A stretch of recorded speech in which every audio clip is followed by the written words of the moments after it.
नमस्कार दोस्तों, जय जोहार। मैं कौशल तिवारी और बीनिया संध्या में आपका स्वागत है। लगता है छत्तीसगढ़ की सरकार यहाँ की शिक्षा व्यवस्था को पूरी तरीके से बर्बाद कर देना चाहती। जिस तरीके के मामले सामने आ रहे हैं, चाहे शिक्षकों की भर्ती का मामला हो, युक्ति युक्तकरण के आड़ में 4000 से अधिक स्कूलों को बंद करने का मामला हो, या आत्मानंद स्कूलों के शिक्षकों को समय पर वेतन नहीं देने का मामला हो, या फिर आत्मानंद स्कूलों को पीएम श्री योजना के तहत नाम बदलने का मामला हो, हर तरफ से सरकार क्या यहां की शिक्षा व्यवस्था को बर्बाद करने पर आतुर है।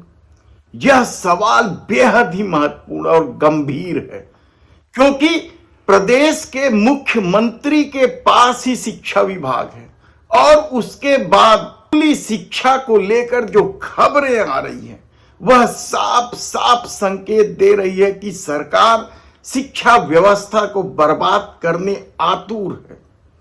और इसी तरह के आरोप कांग्रेस भी लगा रही है। और कल तो तब हद हो गया जब राजधानी के समीप सिलियारी के एक पेपर मिल में लाखों की संख्या में इसी सत्र की किताबें रद्दी के भाव में बेच देने की खबर सामने आई। समूचा प्रशासन हिल गया, लेकिन इस उच्च स्तरीय खेल में क्या लाखों करोड़ों के घपले किए जा रहे हैं। एक तरफ तो महंगी शिक्षा व्यवस्था है और दूसरी तरफ सरकार स्कूली बच्चों को फ्री में पुस्तक देने का दावा करती है, और ठीक से वितरण नहीं होने की खबरों के बीच यदि कबाड़ में इसी सत्र की किताबें कबाड़ में दिखाई दे रही है, तो फिर क्या इसकी जिम्मेदारी सीधे सीधे मुख्यमंत्री की नहीं है, क्योंकि वे शिक्षा मंत्री भी हैं। क्या तत्काल इस मामले में एफआईआर दर्ज करके गिरफ्तारी नहीं करनी चाहिए? जांच के नाम पर क्या लीपापोती की जाएगी? और यह मामला किसी और ने नहीं, रायपुर पश्चिम के पूर्व विधायक विकास उपाध्याय ने जब सामने लाया तो इस सत्ता की करतूत पूरी तरीके से उजागर हो गई। क्या था पूरा मामला हम बताएं, उससे पहले बता देते हैं कि शिक्षा व्यवस्था को किस तरीके से बदहाली की कगार पर पहुंचाने का काम किया जा रहा है। लोकसभा चुनाव जीतने के लिए 33,000 शिक्षकों की भर्ती का ऐलान किया जाता है, लेकिन जैसे ही लोकसभा में 11 में से 10 सीटें भारतीय जनता पार्टी जीतती है, उसकी डबल इंजन की सरकार के वित्त मंत्री ने शिक्षकों की भर्ती को लेकर बयान दिया। उसके बाद बेरोजगारों का गुस्सा सोशल मीडिया पर फूट पड़ा।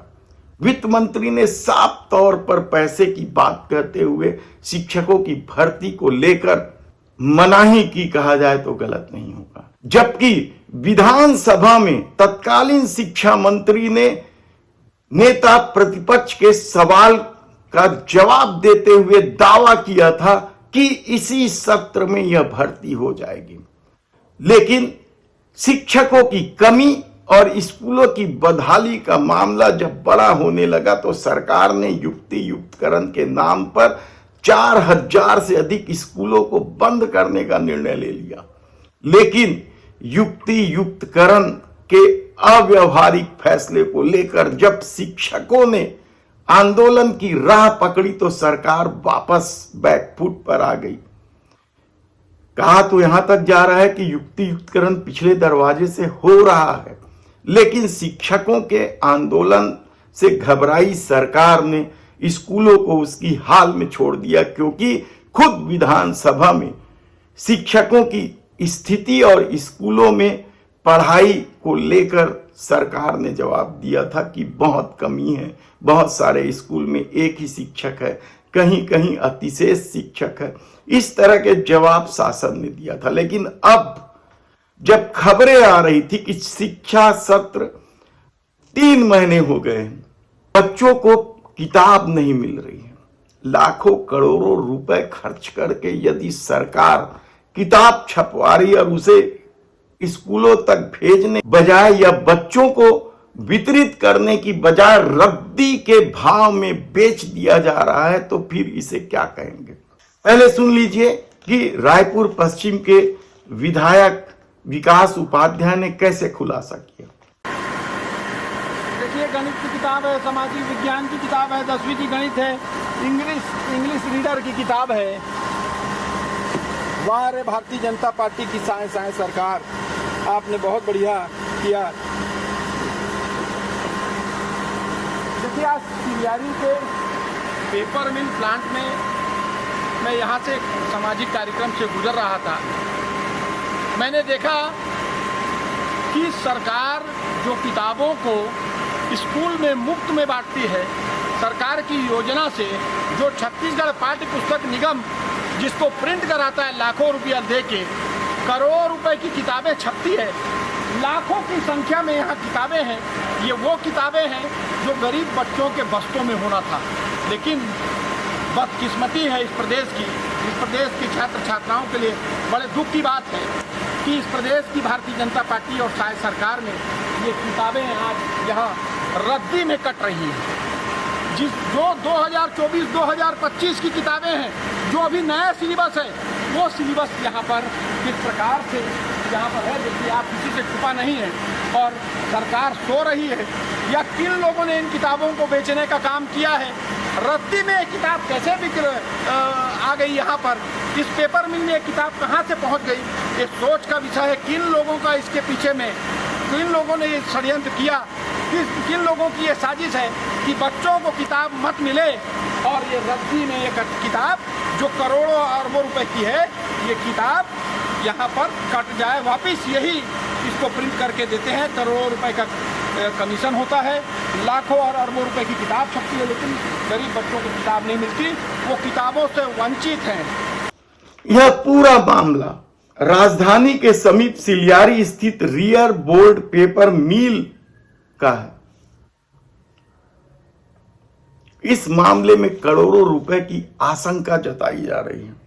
इसी सत्र की ये सारी किताबें बिल्कुल नई हैं और इस पर पाठ्य पुस्तक निगम के अधिकारी कह रहे हैं कि इसकी जांच होगी, यानी सामने सब कुछ सबूत है।